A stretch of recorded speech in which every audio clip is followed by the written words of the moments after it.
Bonjour à tous, bienvenue pour notre webinaire du jour. J'espère que vous nous entendez tous bien. N'hésitez pas à nous faire un petit retour via le chat. On a donc aujourd'hui une personne de chez Webikeo qui peut répondre à vos petits soucis techniques.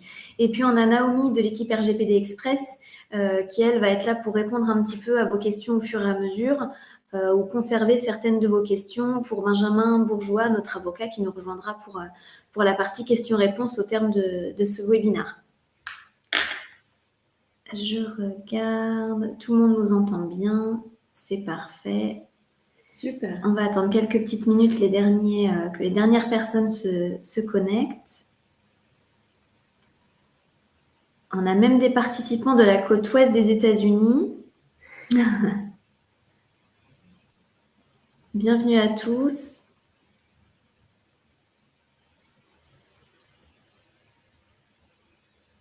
Oui, le support.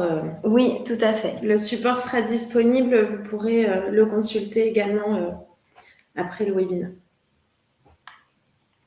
Eh bien, écoutez, c'est parfait. On va pouvoir débuter. Donc, bienvenue à tous pour le webinaire d'aujourd'hui. Qui a pour thématique donc quelles actions mener au sein de votre structure pour être conforme RGPD. Je suis Clémence, je suis directrice des opérations pour la société RGPD Express et donc je serai accompagnée aujourd'hui de ma collègue Cécile pour vous présenter ce webinaire et puis comme je vous l'indiquais tout à l'heure, donc de Benjamin qui nous rejoindra à la fin du webinaire pour répondre à vos questions.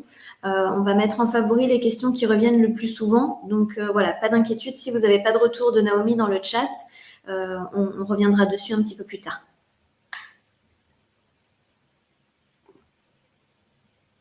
Donc, notre mission à nous, RGPD Express, c'est de rendre le RGPD accessible à tous, que vous soyez au sein d'une entreprise, d'une association, que vous soyez auto-entrepreneur ou organisme public. On est vraiment là pour vous aider dans la mise en place de votre RGPD. Et aujourd'hui, on va vous expliquer les grandes lignes de ce règlement qui reste encore flou pour bon nombre d'entre vous. Donc, le programme, on va le diviser en 3 parties. La première partie, ça va être qu'est-ce que le RGPD ? En deuxième partie, on vous propose les étapes pour vous mettre en conformité et les documents que vous devez avoir obligatoirement au sein de votre structure pour présenter notamment à la CNIL en cas de contrôle. Et puis, on va vous présenter brièvement ce qu'est l'entreprise RGPD Express et comment on peut vous aider dans cette mise en place. Donc, un premier petit sondage qu'on va lancer tout de suite.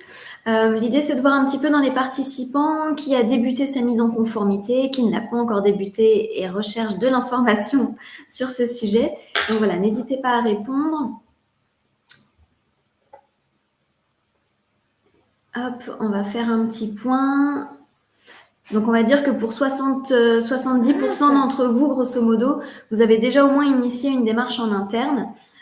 Et on va dire 33% plus ou moins qui n'ont pas encore débuté leur mise en conformité. Le principe aujourd'hui, ça va être de vous donner un petit peu plus d'informations sur ce sujet pour répondre à un maximum de vos questions. Donc, qu'est-ce que le RGPD ? Le RGPD, il faut savoir que c'est une réglementation européenne. Donc, c'est le Règlement général à la protection des données personnelles qui est entré en vigueur en mai 2018. Donc, ça va faire bientôt 4 ans là, au mois de mai. L'objectif, c'est vraiment de renforcer la protection des données personnelles en France et dans les pays de l'Union européenne pour avoir une uniformité et donc de renforcer les droits des citoyens sur leurs données personnelles, leur donner accès à leurs données personnelles. Donc, comme on vous le disait, c'est un règlement qui va avoir 4 ans cette année. La CNIL avait laissé 2 ans, un délai de 2 ans aux entreprises pour se mettre en conformité, donc qui est déjà passé. Et donc, c'est une réglementation qui s'adresse à toute entreprise, administration, institution, association en France et en Europe.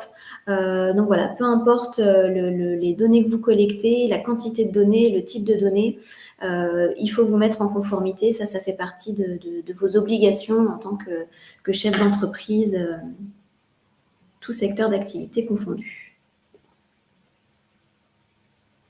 Donc, avant toute chose, par où commencer?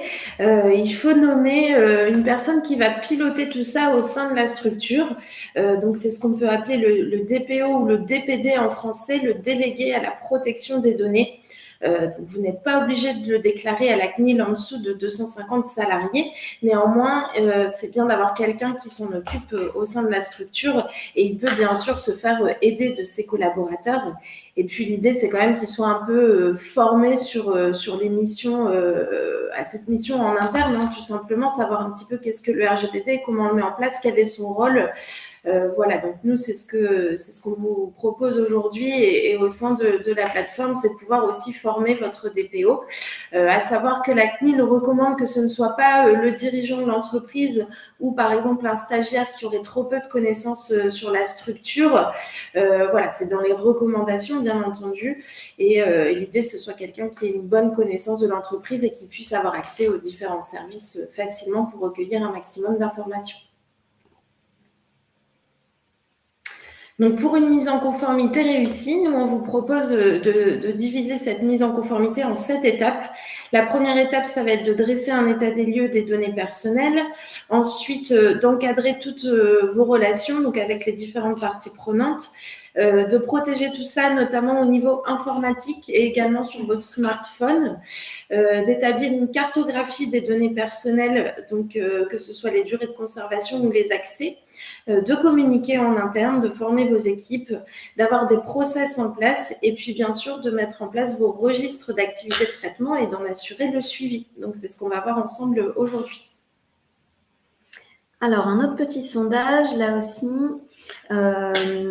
Qu'est-ce que représente pour vous la mise en conformité RGPD en termes de temps à accorder? Moins de 3 heures, entre 3 et 50 heures et plus de 50 heures. Pour ceux qui ont déjà démarré, est-ce que vous avez déjà on va dire un petit quota d'heures que vous avez passé sur cette mise en conformité RGPD? Pour plus de la moitié d'entre vous, c'est entre 3 et 50 heures. Pour certains, plus de 50 heures. Ça aussi, ça va dépendre de la taille de votre structure, des différents types de traitements de données personnelles, des données que vous collectez, etc. Donc, il y a un impact aussi par rapport à vos différents secteurs d'activité. Mais grosso modo, on va dire que vous êtes plutôt entre 3 et 50 heures dans l'idée. Tout à fait. L'idée d'avoir une plateforme aussi, c'est de pouvoir vous aider et de gagner du temps parce qu'on sait que vous avez beaucoup d'autres choses à faire aussi au sein de vos structures. Donc, la première étape, qu'est-ce qu'une donnée personnelle? On me posait encore la question hier. C'est vrai que c'est le point de départ, on va dire, du RGPD. Donc, la CNIL donne une définition très claire. Hein, c'est toute information relative à une personne physique susceptible d'être identifiée directement ou indirectement. Donc, on a les données personnelles classiques, on va dire, état civil, photo, nom, prénom, email, etc. Mais on va aussi avoir des données personnelles sensibles qu'il va falloir davantage protéger. Par exemple, des données de santé, des données biométriques, les condamnations pénales, etc. Donc voilà, ça c'est relatif à certains secteurs d'activité et il faut être très, très attentif au sens du RGPD sur ces données. Donc, dans l'état des lieux, vous avez des actions à mener. La première action, ça va être de recenser toutes les données personnelles que vous collectez au sein de votre structure. Donc, faites-vous aider des différents services. Il va falloir indiquer dans vos registres tout ce que vous collectez. Il va falloir savoir les personnes qui sont concernées par ces données. Est-ce que c'est vos salariés, vos clients, vos fournisseurs, par exemple? Et puis, il va falloir également préciser les lieux de stockage de ces données personnelles. Donc, que ce soit dans vos ordinateurs, dans des contrats papier que vous allez ranger dans une armoire, sur un disque dur, sur un cloud. Voilà, il va falloir recenser partout où on peut retrouver ces données dans l'entreprise. On continue avec la partie juridique. Donc, une fois qu'on a établi ce qu'on collecte comme type de données personnelles, où est-ce qu'elles sont stockées en interne, l'idée, ça va être de mettre en place les documents juridiques nécessaires à votre mise en conformité. Dans un premier temps, on va informer les personnes concernées, notamment les clients et les prospects, de ce qu'on fait de leurs données personnelles et quels sont leurs droits par rapport à ça. On va également responsabiliser les collaborateurs donc avec des supports qui sont par exemple prêts à l'emploi qu'on peut retrouver sur la plateforme RGPD Express, la charte et la politique de protection des données personnelles qu'on va leur faire signer, et également sécuriser vos relations, que ce soit avec vos prestataires ou avec vos sous-traitants. Donc, c'est ce qu'on reprend un petit peu ici. Rédigez donc votre politique de protection des données personnelles pour pouvoir indiquer donc aux clients, aux prospects, ce que vous faites de leurs données personnelles, comment elles sont traitées et comment ils peuvent exercer leurs droits d'opposition, leurs droits à l'oubli, leurs droits de suppression de données notamment. Donc, cette politique de protection des données, elle doit apparaître sur votre site Internet. Ça, c'est une obligation. Vous devez également mettre à jour vos conditions générales de vente ou vos conditions générales de service, avec une petite mention sur la protection des données personnelles. Et engagez vos collaborateurs avec la charte d'engagement et la politique de protection des données collaborateurs, et encadrez donc vos différents contrats, que ce soit avec vos prestataires ou avec vos sous-traitants. Également sur la partie juridique, les obligations notamment liées à votre site internet, on avait donc la politique de protection des données personnelles, et au même titre vous avez le bandeau de cookies, où là aussi la CNIL avait fixé une date limite pour la mise en conformité sur le bandeau de cookies, qui était au 31 mars 2021. Donc d'ores et déjà, ça doit être en place sur votre site internet, politique de protection des données et bandeau de cookies. Vous avez également des points de vigilance sur la prospection commerciale qui diffèrent entre la prospection en B2B et en B2C. Donc, que ce soit la prospection vers une entreprise ou vers des particuliers. Et également le transfert de données hors Union européenne qui doit être encadré, puisque la CNIL a mis en place sur son site internet une carte interactive qui vous permet d'identifier les pays vers lesquels on peut transférer des données en dehors de l'UE, que la CNIL estime conforme ou du moins ayant une réglementation similaire, adéquate, et les pays pour lesquels il va falloir encadrer vos contrats avec des clauses complémentaires pour le transfert de données en Union européenne. Au niveau de la sécurité informatique, donc le RGPD impose vraiment de protéger toutes les données personnelles que vous allez collecter, à savoir que lorsqu'il y a violation de données, dans 54% des cas, c'est de la malveillance, donc piratage informatique, vol d'ordinateur, etc. Et puis on se rend compte aussi qu'il y a beaucoup d'accidents d'origine interne, donc c'est le facteur humain, hein. Il y a des pertes qui sont parfois non souhaitées, mais qui arrivent quand on envoie un mauvais destinataire, quand voilà, on a des soucis en interne. Donc le facteur humain, il faut aussi prendre en compte ce paramètre et protéger un maximum les outils que vous utilisez. Donc tout ça, ça passe par des standards. Donc sur la plateforme, on va retrouver une fiche avec toutes les recommandations pour protéger vos ordinateurs qui sont bien sûr adéquates à la réglementation RGPD. Donc, il va falloir faire attention à tout ce que vous faites en termes de contrôle des accès, pour tout ce qui est traçabilité des données, protéger vos logiciels, donc antivirus, pare-feu. Attention aussi à la sauvegarde de vos données, à comment vous le faites, est-ce que vous le faites avec une entreprise externe, etc. Et puis, le chiffrement de vos données. Et pensez également à la sécurité en télétravail. Donc, le télétravail, c'est un des gros points de vigilance de la CNIL pour cette année.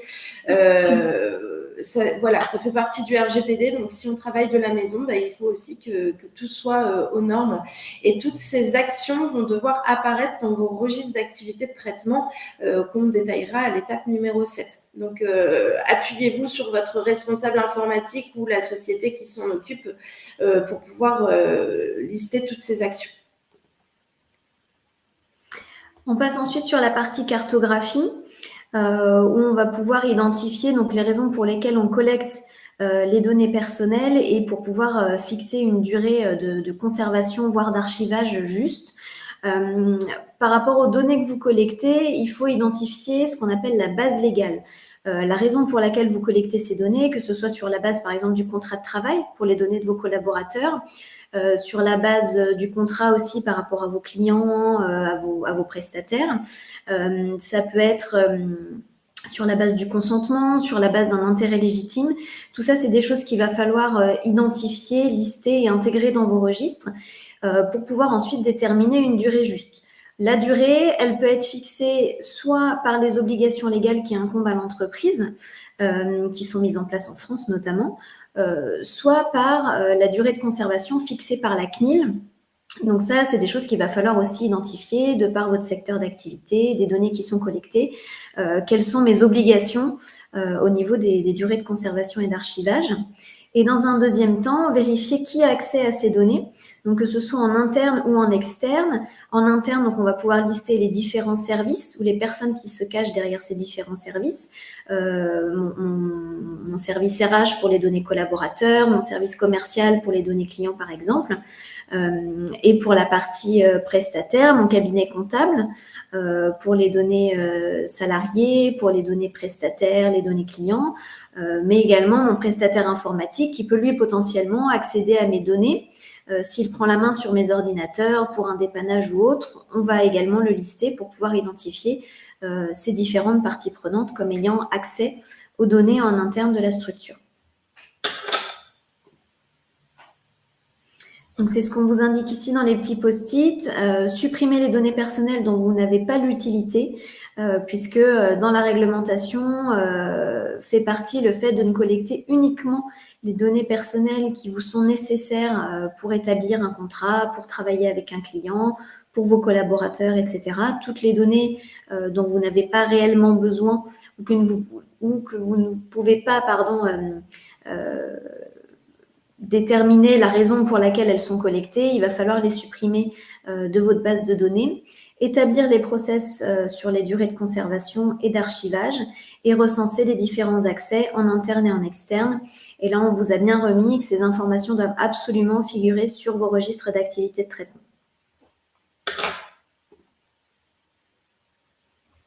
Alors, la 5e étape et la 6e d'ailleurs, puisqu'on les a mises ensemble, c'est la communication et les process.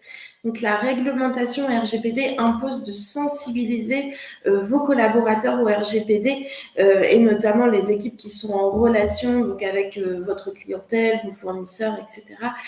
L'idée, c'est pas d'en faire des experts, mais c'est qu'on puisse au moins savoir de quoi on parle et réagir face aux demandes, par exemple, de vos clients ou de vos adhérents.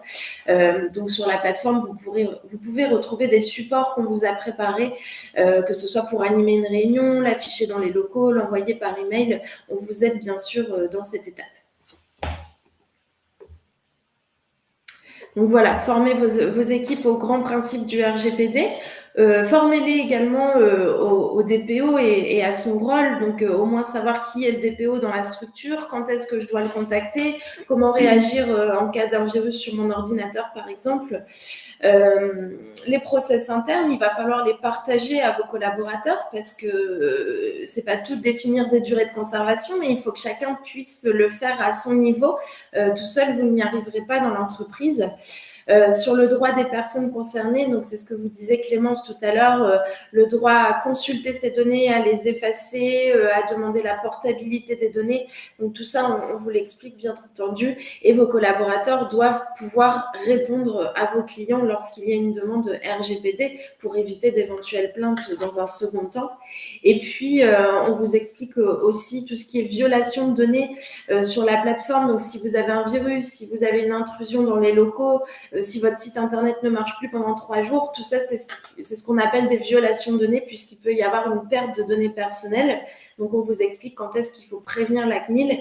Et puis, vous devez tenir un registre également sur ces violations de données. La CNIL peut vous le demander en cas de contrôle. Donc, voilà les actions à mener dans cette étape. Toujours sur la partie process, c'est des choses sur lesquelles on insiste beaucoup avec nos clients, la partie veille juridique, puisqu'il se passe plein de choses au niveau RGPD. L'idée, c'est de pouvoir soulager un petit peu nos clients, nos adhérents sur cette partie-là et leur transmettre les informations qui sont importantes pour qu'ils soient toujours bien à jour de leur mise en conformité, de la réglementation et de ses applications. Donc, par exemple, l'invalidation du Privacy Shield qui est arrivé au cours de l'année 2020 et qui est en cours d'évolution. notamment cette année. Donc ça, c'est relatif au transfert entre les données entre l'Union européenne et les États-Unis.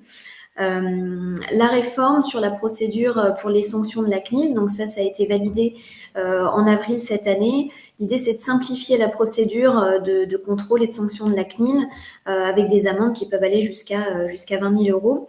Là encore, toujours l'idée de la CNIL, c'est de pouvoir accélérer un petit peu les choses sur des contrôles, puisque les contrôles se font en ligne, mais également en physique. Donc en ligne, ça va notamment être des contrôles assez simples sur vos sites internet. On en parlait tout à l'heure, votre politique de protection des données personnelles, vos bandeaux de cookies. Donc tout ça, c'est vraiment une partie importante puisque c'est entre guillemets la partie immergée de l'iceberg qu'on va pouvoir facilement contrôler, qui va facilement pouvoir être contrôlée par la CNIL. Et puis la dernière, c'est l'utilisation de Google Analytics en France. Donc, vous êtes beaucoup d'entreprises à l'utiliser aujourd'hui. Vous avez sans doute dû voir qu'il y avait du mouvement autour de Google Analytics. Alors, pour vous expliquer tout ça en quelques mots, aujourd'hui, vous utilisez une version 3 qui n'est pas tout à fait conforme à RGPD. Donc, Google a annoncé la version 4 qui arrivera en juillet l'année prochaine. Donc, à savoir que la version 3, à partir du mois de juillet, ne pourra plus collecter de données personnelles. Et l'idée de cette version 4, c'est que les adresses IP notamment soient tronquées, puisque les adresses IP sont considérées comme des données personnelles également. Donc voilà, c'était la première chose qui a été annoncée dans le cadre du respect du RGPD. Bien sûr, il y a des améliorations qui sont en cours. On n'a pas encore toutes les informations, mais sachez que vous pouvez déjà migrer vers la version 4. Les registres d'activité de traitement, donc ça c'est une étape bien sûr très importante du RGPD. Il va falloir rédiger des registres pour indiquer à la CNIL tout ce que vous faites des données personnelles que vous collectez dans l'entreprise. Et donc ça fait partie des livrables qu'on va vous demander en cas de contrôle, puisque ça va recenser toutes vos actions en interne. Donc il va falloir bien entendu les tenir à jour et les préparer en amont. Donc souvent on a beaucoup de nos clients qui nous disent qu'ils ont commencé les registres sur un tableau Excel et puis voilà, c'est un format qui n'est pas du tout ergonomique, qui n'est pas pratique, on n'arrive pas à mettre à jour, on n'arrive pas à en faire un outil collaboratif. Donc l'idée, c'est de pouvoir les faire beaucoup plus facilement. Et c'est ce qu'on vous montrera juste après sur la plateforme. Mais voilà, les registres doivent être complets et vous allez voir qu'ils vont reprendre toutes les étapes qu'on a vues ensemble, notamment sur la protection informatique, etc., pour pouvoir présenter à la CNIL en cas de contrôle. Donc, comme je vous disais, tous les éléments doivent y apparaître, donc les traitements de données, leurs responsables, les personnes concernées, quelle catégorie de données je conserve, les durées de conservation, bien entendu, et l'archivage supplémentaire s'il est justifié, les accès internes et externes à ces données, et puis les mesures de sécurité informatique. Donc, au-delà des amendes dont on entend parler de manière très régulière, il peut y avoir aussi d'autres impacts pour votre entreprise. Et c'est là aussi que le RGPD va avoir un rôle important pour l'image de votre structure, pour vos futures collaborations. D'une part, c'est la relation de méfiance vis-à-vis de vos clients, de vos collaborateurs. La protection des données personnelles, c'est un vrai sujet de société. On y est tous confrontés à titre personnel. Et donc, ça fait partie des choses qui vont mettre en valeur aussi votre structure, vos valeurs et de montrer votre implication au niveau de la protection des données personnelles de vos clients, de vos adhérents, peu importe votre secteur d'activité. Ça va aussi pouvoir passer potentiellement par une perte de marché, puisque nous, on s'en rend compte au sein de nos clients RGPD Express. Énormément d'entre eux reviennent vers nous, puisqu'on leur demande d'être conformes RGPD pour pouvoir collaborer avec un prestataire, pour pouvoir travailler avec un client, pour des appels d'offres. On en entend aussi parler via les certifications Calliope, notamment pour les centres de formation. Donc, c'est un vrai sujet.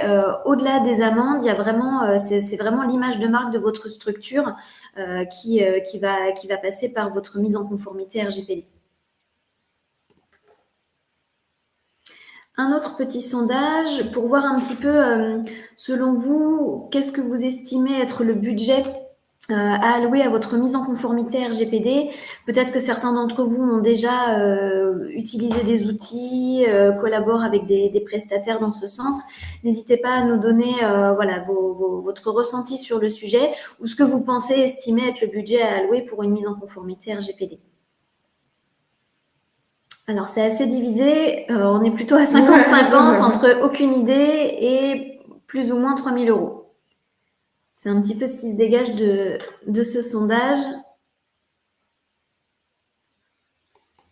qu'on va vous partager à l'instant. Donc voilà, grosso modo, on est pour vous plus ou moins aux alentours de 3 000 € ou pour la majorité d'entre vous aussi, vous n'avez pas forcément d'idée sur le budget que peut représenter annuellement une mise en conformité RGPD. Alors, RGPD Express, qui sommes-nous? Alors, on va y passer très brièvement, mais pour la petite histoire, nos cofondateurs ont une agence digitale et en 2018, ils ont perdu un de leurs plus gros clients puisqu'ils n'étaient pas conformes à RGPD quand le règlement est sorti et c'était très important pour ce client. Donc voilà, ils se sont rendus compte que c'était un petit peu une usine à gaz. Ils se sont dit comment on va faire et comment on peut aider les entreprises et les structures à se mettre en conformité. Et donc, c'est là qu'est née l'association avec plusieurs acteurs, dont Benjamin Bourgeois qui nous rejoint juste après pour répondre à vos questions. Mais l'idée, c'était d'allier plusieurs compétences pour créer un outil pour vous aider au quotidien dans votre mise en conformité RGPD et dans sa mise à jour. Donc, notre plateforme RGPD Express, donc c'est une plateforme SaaS qui est en ligne. Ça a l'avantage de pouvoir être accessible quand vous le souhaitez. C'est une plateforme qui est très facile d'utilisation, qui ne nécessite pas 5 jours de formation en amont pour pouvoir la prendre en main. Vous allez le voir juste après avec les mains. C'est un système de cocher-décocher. Et l'idée, c'est bien sûr de vous faire gagner un temps précieux et des connaissances juridiques, notamment pour tout ce qui est documents pour vos collaborateurs, vos prestataires, pour votre charte. Voilà, tout ça, c'est prêt et ça va être personnalisé directement au nom de votre structure. Donc, l'idée, c'est vraiment d'avoir un outil ergonomique et simple d'utilisation. Alors, on va peut-être passer sur la plateforme. On va vous montrer un petit peu très brièvement comment ça se présente. On va vous partager, donc n'hésitez pas à nous indiquer dans le chat si vous voyez correctement notre écran. L'idée, c'est de vous montrer assez succinctement la plateforme RGPD Express. Ça reprend tout ce qu'on vous a présenté au cours de ce webinaire, ce que vous devez mettre en place au niveau RGPD. Donc, vous avez une page d'accueil comme celle-ci, donc avec les 7 étapes ici dans la partie gauche de votre écran. Donc, c'est les différentes étapes qu'on vous a présentées au fur et à mesure. Ici, par exemple, sur l'étape état des lieux, ce dont on vous parlait tout à l'heure, c'est de préciser, de faire le listing de ce que vous collectez comme type de données personnelles sur vos différentes parties prenantes. Donc, c'est ce qu'on retrouve ici.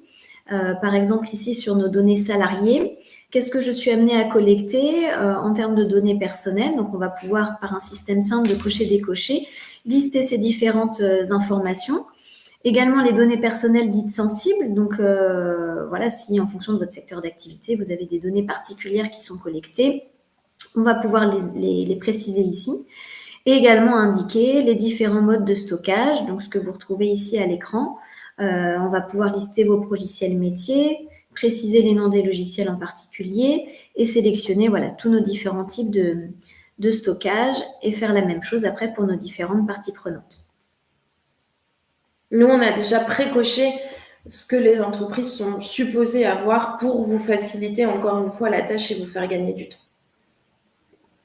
Une fois qu'on a identifié tout ça, on arrive, hop, je remonte un petit peu, sur la partie juridique. Donc là, on va retrouver tous les documents juridiques dont on vous a parlé, la politique de protection des données personnelles, les documents liés à vos prestataires pour sécuriser vos relations, à vos sous-traitants, la charte et la politique de protection des données pour les collaborateurs. Donc tout ça, c'est ce qu'on retrouve ici. C'est des documents qui sont téléchargeables, qui se mettent automatiquement à jour avec le nom de votre structure, votre logo. Donc, qui se présentent de cette manière-là. Vous avez le logo de votre entreprise, le nom de la société et les informations que vous avez sélectionnées au préalable sur la plateforme sont automatiquement intégrées aux documents que vous pouvez ensuite simplement télécharger, mettre en place sur votre site internet, transmettre si c'est nécessaire à vos différentes parties prenantes. Donc, les documents sont mis à jour par notre avocat Benjamin Bourgeois en fonction des informations que peut transmettre la CNIL. Et ça vous permet de les mettre à jour très rapidement en quelques clics. Si demain vous changez de traitement, vous pouvez modifier également sur la plateforme et télécharger une version 2 par exemple. Et enfin, le dernier support qui est vraiment l'aboutissement de votre mise en conformité, qui reprend tout ce qu'on a vu au cours de ce webinaire, c'est vraiment vos registres d'activité de traitement qui se présentent comme ceci. Vous avez différents blocs. On va pouvoir détailler en fonction de vos différents traitements ce que vous collectez comme données personnelles, quelle utilisation est-ce que vous en faites, combien de temps est-ce qu'elles sont conservées, archivées, quelles sont les différentes parties prenantes qui peuvent y accéder, comment elles sont sécurisées, etc., etc. Et donc ça, on va pouvoir le détailler en créant différents blocs de registres pour avoir à la fin votre registre global qu'on va pouvoir télécharger, sur lequel on va s'appuyer pour pouvoir faire notre suivi au fur et à mesure de la vie de votre entreprise, des différents nouveaux traitements que vous pourriez mettre en place, des éventuelles modifications de durée de conservation, d'archivage. À savoir que notre avocat, donc Benjamin Bourgeois, a déjà travaillé ces registres en amont et a déjà préparé des finalités de traitement. Donc, par exemple, pour vos salariés, la gestion des carrières, administration, RH, tout ça, c'est préparé. Comme ça, vous n'avez plus qu'à cocher ce qui vous concerne. Bien sûr, tout est personnalisable, mais on a déjà préparé ces registres en amont. Et bien sûr, si vous avez bien travaillé aux étapes précédentes, tout le reste se télécharge automatiquement pour qu'encore une fois, on gagne un temps précieux.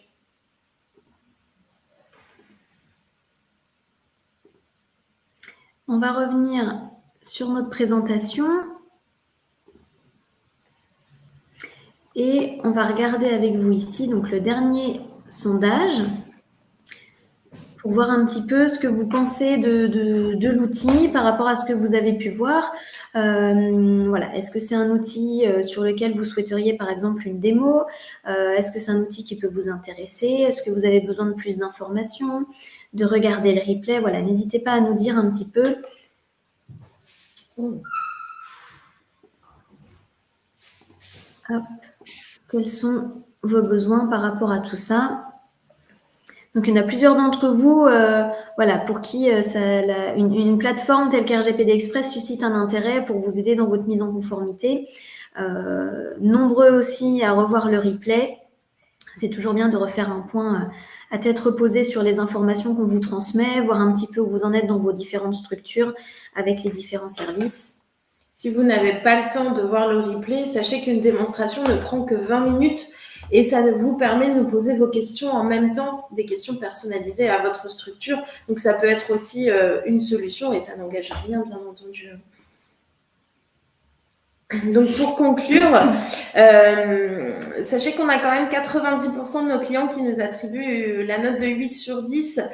Pourquoi? Parce que c'est une solution qui est simple d'utilisation et vous pouvez en faire un outil collaboratif. C'est vrai qu'on ne vous en a pas parlé, mais vous pouvez ajouter des utilisateurs au sein de la structure sans modifier bien sûr le tarif de la plateforme.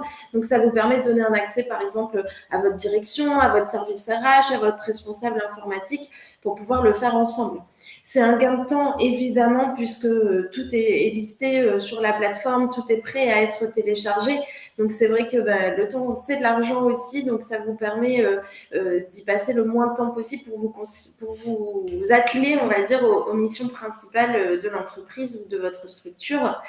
Un appui juridique solide, évidemment, comme on vous le disait, Benjamin fait tous les documents juridiques, mais on fait aussi avec lui des points réguliers chaque semaine pour lui poser les questions, les cas pratiques de nos clients, puisque nous ne sommes pas juristes et Benjamin est spécialisé en droit des entreprises.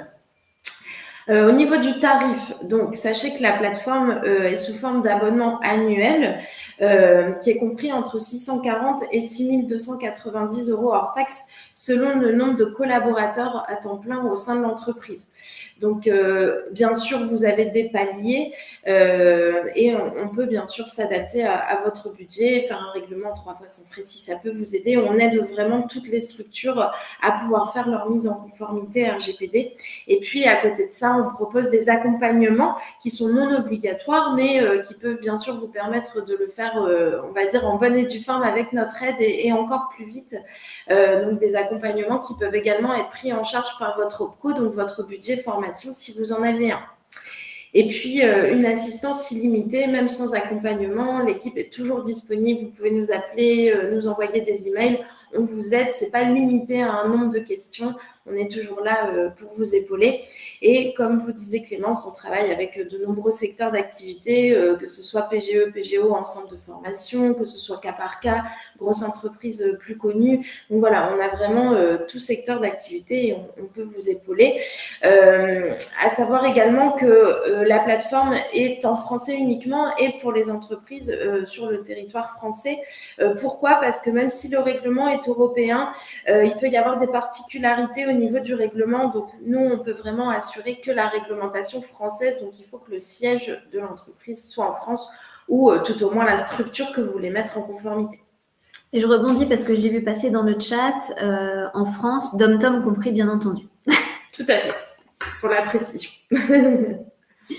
Eh bien, écoutez, on va faire intervenir Benjamin. Naomi a mis quelques-unes de vos questions en favori et puis on va donc pouvoir poser toutes ces questions à Benjamin. Alors. Bonjour à tous, d'abord. Benjamin, on a quelques questions sur la suppression des données. Est-ce qu'il faut tenir un registre pour justifier de cette suppression ?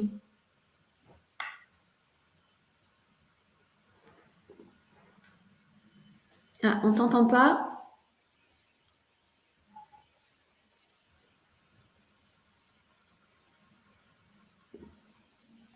Ah.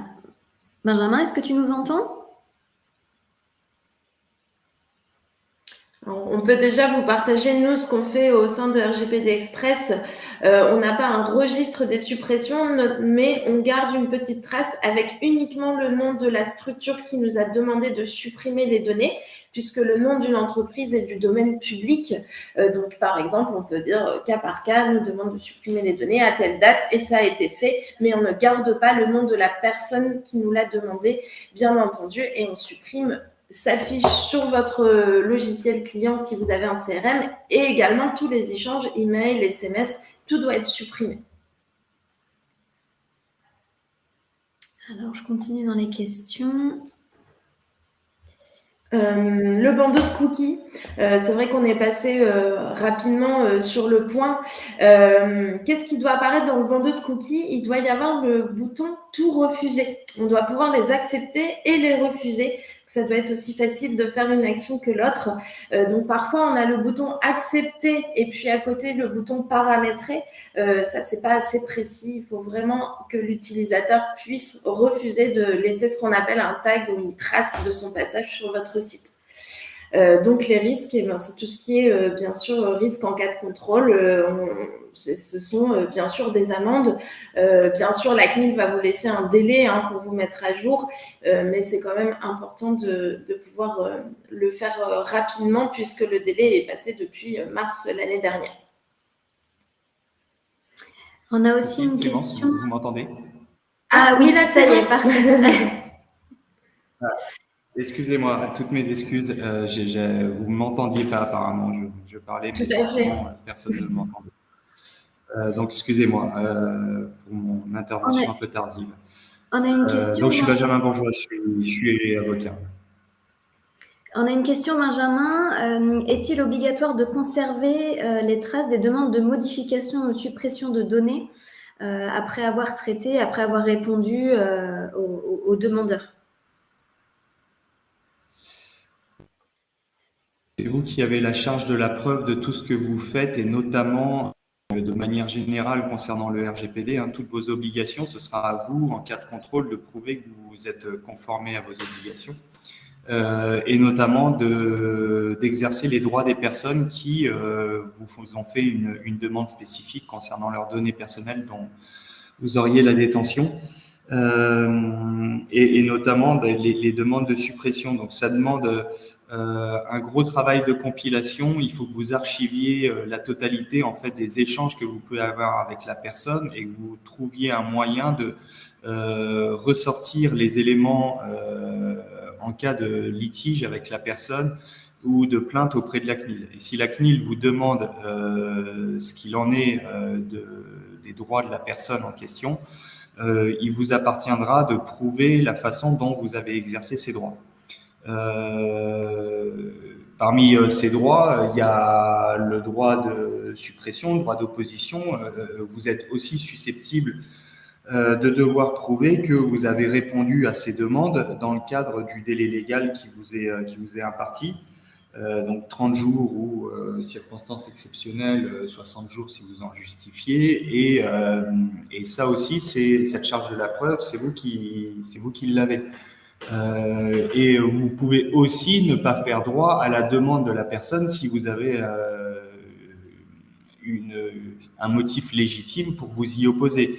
Et dans ce cas-là, il faudra que vous prouviez que vous avez répondu à votre obligation d'indiquer à la personne pourquoi vous vous êtes opposé à sa demande. Et évidemment, il faudra que vous puissiez justifier auprès de l'autorité de régulation, donc la CNIL, en cas de contrôle, que votre opposition était légitime. Donc tout ça, toute cette charge de la preuve, c'est vous qui l'avez. Et c'est de manière générale concernant le RGPD, c'est pas uniquement au titre de l'exercice des droits. J'ai vu aussi Clémence sur les cookies. Je reviens juste dessus parce que Cécile a répondu et il y avait un autre point aussi, c'était savoir si tous les cookies étaient obligatoires. Alors c'est une question intéressante parce que effectivement, on parle énormément de ce qu'il faut faire autour des cookies. Il faut savoir que tous les cookies ne sont pas obligatoires. En fait, la règle à retenir, c'est que tous les cookies qui n'ont pas une finalité de permettre une communication électronique ou de faciliter le fonctionnement de votre site Internet sont soumis à une obligation de consentement préalable. Donc, par définition, typiquement, si sur votre site Internet, vous avez des cookies relatifs au panier d'achat, c'est pour le bon fonctionnement de votre site, donc on ne va pas partir sur une obligation de consentement. Mais pour tous les autres qui ne sont pas strictement nécessaires au fonctionnement de votre site, vous allez devoir effectivement demander le consentement de la personne, comme Cécile vous l'a indiqué tout à l'heure. Mais donc, tous les cookies ne sont pas concernés et le risque, évidemment, si vous ne sollicitez pas le consentement, c'est le même risque que pour n'importe quelle donnée personnelle que vous collecteriez et que vous traiteriez sans avoir obtenu le consentement de la personne alors que vous deviez l'obtenir. Donc, il n'y a pas d'amende spécifique, mais le risque est le même que pour n'importe quelle obligation relative au RGPD, même si les cookies font l'objet d'une réglementation extérieure au RGPD. Benjamin, on a une question intéressante de Yann. J'ai lu que les obligations sont bien moindres pour les TPE que pour les grosses sociétés. J'ai 50 salariés et un site marchand. Quelles obligations ne me concernent pas ? Non. Alors c'est impossible de répondre comme ça pour une simple et bonne raison, c'est qu'en fait le règlement, la réglementation, qu'elle soit issue du RGPD, mais même des autres textes qui tournent autour du RGPD, ne prévoit absolument pas de digression relative à la taille ou à la nature de l'entité. Que vous soyez une association, que vous soyez une petite entreprise, une très grande entreprise, vous avez les mêmes obligations au titre du RGPD et vous n'en êtes pas exonéré, alors sauf de très rares exceptions, sauf des points très précis. La seule question, c'est de savoir si vous collectez et si vous traitez des données personnelles. Donc, une toute petite entreprise peut collecter et traiter énormément de données personnelles ou voire même avoir des données sensibles et avoir, de ce point de vue-là, beaucoup plus d'obligations et des obligations beaucoup plus contraignantes et à risque, on va dire, qu'une très grande entreprise qui, par exemple, est en pur B2B et finalement collecte très peu de données personnelles. Donc, c'est pas la taille de la structure qui va faire le niveau d'obligation, c'est la nature des données personnelles collectées, leur volume, leur sensibilité, etc. On a une question, Benjamin, aussi de Stella sur la personne qui peut être nommée DPO dans une structure. Elle est juriste d'entreprise. Est-ce qu'elle peut être nommée DPO et qui peut être nommé DPO au sein d'une entreprise? Alors, le bon profil du DPO, selon les communications, notamment en CNIL, c'est un profil qui est quasiment introuvable, puisque c'est celui qui mixe des connaissances juridiques et des connaissances informatiques, ce qui est souvent deux mondes qui se comprennent peu d'ailleurs. Donc, il vaut mieux choisir au moins quelqu'un dans l'une de ces deux spécialités. Donc, de ce point de vue-là, choisir comme DPO votre juriste est tout à fait approprié. Parce qu'il va avoir des réflexes et un niveau de compréhension en matière de réglementation qui sera sans doute plus important qu'un autre salarié qui n'est pas forcément habitué avec les textes réglementaires. On a une question aussi, Benjamin, de Sandrine. Quand il s'agit de collaborateurs, comment conserver une trace de la suppression sans conserver l'identité du collaborateur?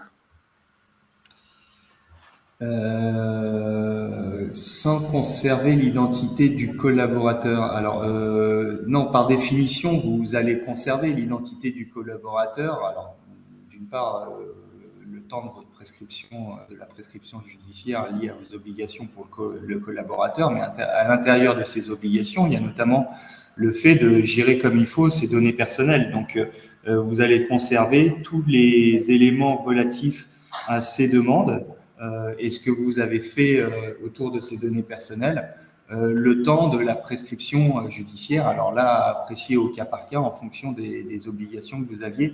Mais il ne s'agit pas d'anonymiser l'exercice de droit de votre collaborateur. Au contraire, si vous avez un contrôle, il faudra prouver que l'exercice de droit il portait sur le collaborateur qui a demandé la suppression. Mais là, typiquement, ça touche à ce que je disais tout à l'heure, c'est que si vous avez des demandes de suppression, parfois vous êtes légitime à ne pas faire droit à la demande. Simplement, ce qu'on vous demande dans ce cas-là, c'est non seulement évidemment d'avoir un motif qui soit tout à fait légitime, et si la légitimité n'est pas suffisante, ce sera de votre responsabilité de vous être trompé. Et il faut en tous les cas avertir la personne que vous ne faites pas droit ou que vous faites partiellement droit à sa demande pour tel ou tel motif. Et on va prendre une dernière question. Comment faire? Alors ça, on l'a beaucoup eu, notamment avec le Covid, le télétravail. Comment faire, par exemple, pour un collaborateur qui va utiliser son téléphone pour un usage personnel et professionnel avec des données automatiquement qui sont collectées, nom, prénom, mail, téléphone, dans un seul et unique appareil? Alors, je suis désolé, Clémence, j'ai eu un problème encore de connexion. Est-ce que tu peux me répéter la question? On a une question d'Aurore qui nous demande, avec les utilisations qu'on a de plus en plus maintenant d'un téléphone qui est et personnel et professionnel, comment on gère un petit peu ces appareils? Est-ce qu'il y a des obligations? Voilà. Ah non, il n'y aura pas d'obligation spécifique liée au caractère mixte du personnel ou professionnel du téléphone portable. La seule question, c'est quelles données personnelles de votre collaborateur qui utilise ce téléphone vous conservez. Et surtout, lui, il va utiliser son téléphone portable vraisemblablement pour des mails, etc. Donc, il va notamment potentiellement collecter et traiter des données personnelles à travers son téléphone portable pour votre compte. En tant que collaborateur. Donc tout ça, il faudra le mettre en conformité avec les obligations RGPD, mais ça n'a rien à voir avec le caractère mix personnel professionnel du téléphone. En revanche, Vous avez des obligations sociales particulières autour de ça, mais là, c'est pas le RGPD. Vous avez des obligations sociales particulières, à mon avis. Ça, je suis pas spécialiste de la chose, mais autour de l'accès à ce qu'il y a dans le téléphone du collaborateur. Précisément parce qu'il y a des informations personnelles. Ok. Et on avait aussi certaines questions donc, sur le coût de la prestation RGPD Express. Donc ça, on l'a détaillé un petit peu auparavant avec Cécile. N'hésitez pas, vous avez à l'écran nos coordonnées, mail et téléphone. Si vous voulez voilà, une proposition tarifaire spécifique par rapport à votre structure, on peut échanger ensemble au téléphone et puis détailler un petit peu tout ça. On peut également vous proposer une démonstration de manière un petit peu plus spécifique par rapport à votre secteur d'activité, aux données que vous collectez. Donc voilà, n'hésitez pas à revenir vers nous pour qu'on puisse détailler un petit peu plus notre échange pour vos différentes structures, associations, entreprises. Naomi, Cécile et moi-même, nous ferons un plaisir de répondre à vos questions. On espère que ça a pu en tout cas vous donner un maximum d'informations pour mieux appréhender vos obligations et la réglementation. On espère que ça vous a plu, bien entendu, et puis on a hâte d'échanger avec vous. Merci à vous, excellente journée à tous. Bonne journée à tous. Merci. Au revoir. Merci, au revoir.